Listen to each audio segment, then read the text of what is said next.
82% is quite a lot for the number of patients that are having COVID-19. As you can see now, I think we're just under 3 million patients in South Africa that have got COVID. And it's estimated that 1 in 10 patients who do have COVID will go on to develop long COVID. So it is quite concerning. And the 80% is within hospitalized patients. In terms of non-hospitalized patients, we don't have a lot of data. Internationally, there isn't a lot of data, but from the data that is around, it does say that patients who were asymptomatic or didn't have any symptoms, whatever, actually do have some symptoms after 1 month of being infected. So what are these lingering symptoms that then they suffer from to call this long COVID? So there are quite a few symptoms that these patients may have, more than 50 as one study has found. And these symptoms involve many different systems in the body, and it's not just limited to the lungs as one would expect. Most common symptoms that we generally see are fatigue or general tiredness, shortness of breath, headache, confusion, difficulty concentrating, hair loss, as well as anxiety and depression. But who are these people who are at most risk of suffering long COVID? So it has been found that it affects both asymptomatic patients as well as those who require critical care in hospital. Some risk factors that are involved are female sex, patients who are more of older age, some with pre-existing medical conditions such as obesity, asthma, diabetes. And it does appear that there isn't a significant difference between those with asymptomatic disease and severe disease, but patients who had 5 or more symptoms during their acute illness do appear to be at greater risk, and those who were in ICU also appear to be at greater risk. Dr. Murray, what is the impact of vaccines on those suffering from long COVID? Have those 80% you're talking about who were hospitalized either vaccinated or not? So the vast majority of our patients so far, we have about 2,500 patients enrolled, were enrolled between the second and third wave. So just before we started the mass vaccination. So vaccination is starting to come into effect now when we continue with our 12-month follow-up.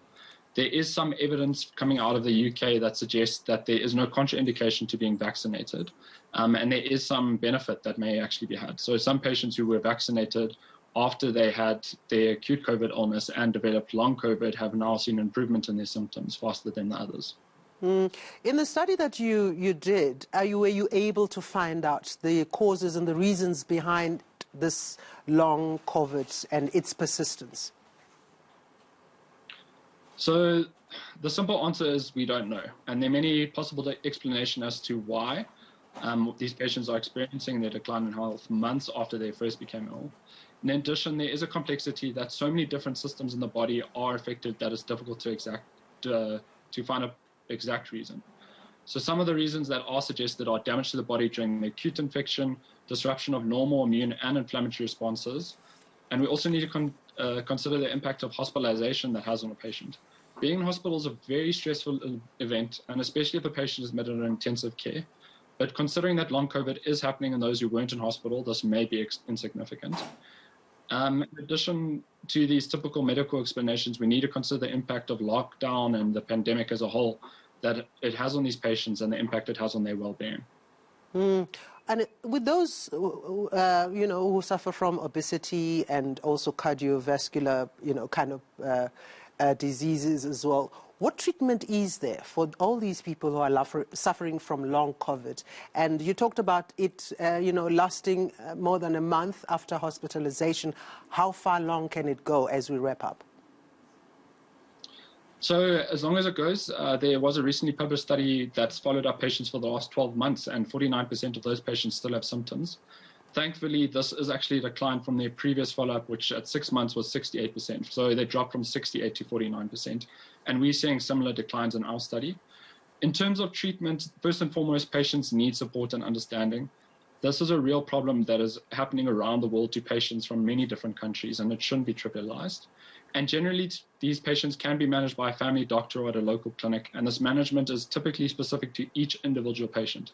There is no single fix, and currently there's no medication to prevent or treat long COVID. Although, again, as I said, there is some evidence to suggest that vaccination may alleviate some of these symptoms.